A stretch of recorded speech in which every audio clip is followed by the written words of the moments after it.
ఇవాళ ఢిల్లీలో Congress working committee సమావేశం కానుంది. మహిళా రిజర్వేషన్ చట్టంలో కేంద్రం ప్రవేశపెట్టదలిచిన సవరణ, నియోజకవర్గాల ప్రతిపాదిత పునర్విభజన, పశ్చిమాసియా సంక్షోభం మొదలైన అంశాలపైన చర్చించేందుకు సిడబ్ల్యూసీ భేటీ కానుంది. ఈ నెల 16 నుంచి 18వ తేదీ వరకు జరిగే పార్లమెంటు ప్రత్యేక సమావేశంలో చట్టసభల్లో మహిళలకు రిజర్వేషన్ కల్పించే చట్టాన్ని 2029 లోక్సభ ఎన్నికలకు ముందే అమల్లోకి తెచ్చేలా చర్యలు చేపట్టనున్నారు. 2029కి ముందే మహిళా రిజర్వేషన్ బిల్లు అమలు, లోక్సభ స్థానాల పెంపుదలకి సంబంధించిన ముసాయిదా బిల్లులకి కేంద్ర కేబినెట్ ఆమోదం తెలిపినట్టు తెలిసిందే. ఈ సమయంలోనే కీలక అంశాలపైన చర్చించేందుకు సిడబ్ల్యూసీ సమావేశం కానుంది. ఢిల్లీలో ఇవాళ జరిగే సిడబ్ల్యూసీ సమావేశంపైన మరిన్ని డీటెయిల్స్ మదార్ అందిస్తారు. మదార్, మమత, మధ్యాహ్నం 3 గంటలకి సిడబ్ల్యూసీ భేటీ ప్రారంభమవుతుంది.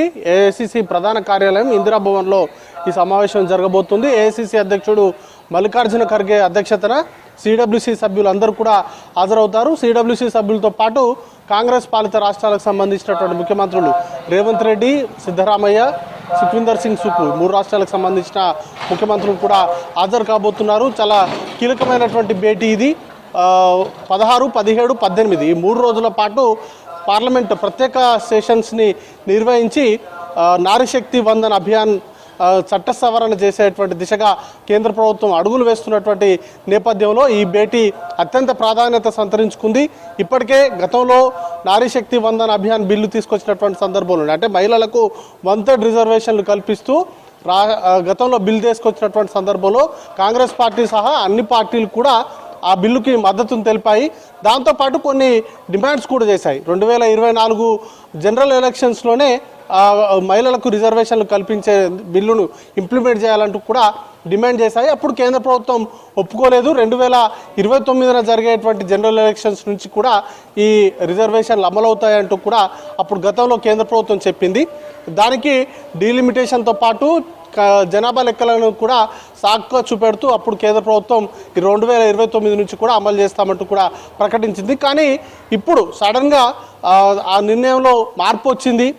2027 నుంచి జరగబోయేటువంటి అసెంబ్లీ ఎన్నికల లో వీటిని అమలు చేసేందుకు కేంద్ర ప్రభుత్వం కసరత్తు చేస్తూ ఉంది. దానిలో భాగంగానే రాజ్యాంగ సవరణ చేసి ఆ బిల్లును, మహిళా రిజర్వేషన్ల పెంపుకు సంబంధించినటువంటి బిల్లును పాస్ చేయించుకోవడంతో పాటు డీలిమిటేషన్కి సంబంధించినటువంటి బిల్లులను కూడా ఈ పార్లమెంటు ప్రత్యేక సెషన్స్లోనే అమలు చేయాలని కూడా కేంద్ర ప్రభుత్వం భావిస్తూ ఉంది. దానికి సంబంధించే కీలకంగా ఈరోజు జరగబోయేటువంటి సిడబ్ల్యూసీలో ప్రధానంగా చర్చ జరగబోతూ ఉంది. కీలకంగా కాంగ్రెస్ పార్టీ వ్యతిరేకం కానప్పటికీ కూడా కేవలం ఈ 5 రాష్ట్రాల ఎన్నికల్లో లబ్ధి పొందేందుకు మాత్రమే కేంద్ర ప్రభుత్వం ఈ అంశాన్ని తెరపైకి తీసుకొచ్చింది. అసెంబ్లీ ఎన్నికలు జరుగుతున్నటువంటి తరుణంలో స్పెషల్ సెషన్ నిర్వహించాల్సినటువంటి అవసరం ఏమొచ్చింది అనేది కాంగ్రెస్ పార్టీ క్వశ్చన్ రేజ్ చేస్తుంది. దాంతోపాటు ఎలక్షన్స్ అయిపోయిన తర్వాత సెషన్ పెట్టడంతో పాటు ఆల్ పార్టీ మీటింగ్ కూడా పెట్టాలంటూ కూడా గతంలో డిమాండ్ చేసింది. ఇప్పుడు కూడా కాంగ్రెస్ పార్టీ అదే స్టాండ్ పైన ఉంది.